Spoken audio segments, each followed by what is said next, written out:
The very first episode of this series, we talked about rituals and how rituals are the entry point to any system, right? And rituals are the tools that are used to maintain and sustain a system, right?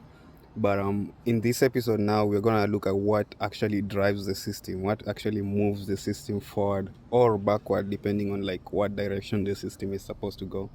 Um, and this is leverage points. To really understand these points, we have to understand how a system behaves, how a system lives, because like everything else in life, a system is also alive, right? It has the same characteristics of anything that is living, and one of the bigger ones, one of the main characteristics of life, is growth.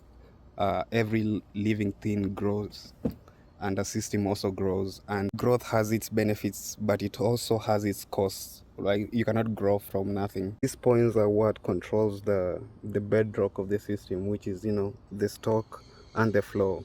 The stock being what you have, depending on any system you're talking about, like what you have physically. It might be non-material, but what you have versus how that is moving, what is coming into the stock and what is going out of the stock.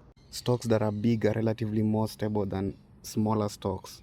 Take, for example, flooding. You hear river flooding more frequently than you hear lake flooding, because a lake is more stable than a river. They help you kind of manage that discrepancy between what you have in stock versus what you wanted to have in stock. Like, what is the goal of the system versus what is the state of the system? What does the system actually have or do? The other thing about leverage points, they are not intuitive. You cannot know how they affect the growth of the system. And if you think you can intuitively get these leverage points, then you probably are doing it backwards. Maybe your intuition is driving you towards the opposite of what the leverage point does to the system. For instance, the system of a bath, like you are trying to run a shower or a bath, you have to manage.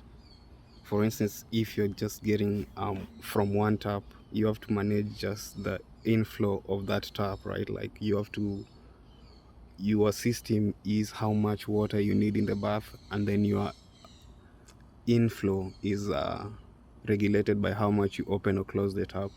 So now imagine if you want to now run it as a hot bath, like as a hot system. Now you're introducing a new node into the system, which is temperature, right? Which kind of complexify the system more. And now you have these different leverage points that you have to work with, right? Like how the hot water runs in, how the cold water runs in, and how that whole system connects to the bigger water cycle system, if you want to make the system as huge as the whole earth. But like, leverage points help us kind of understand and drive the complexity of a system. Just remember, leverage points are not the one and all um, solution to repairing a system or driving a system. Daniela Meadows says that if a system is built wrong, the only way you can repair it is by rebuilding it. Tell me in the comments.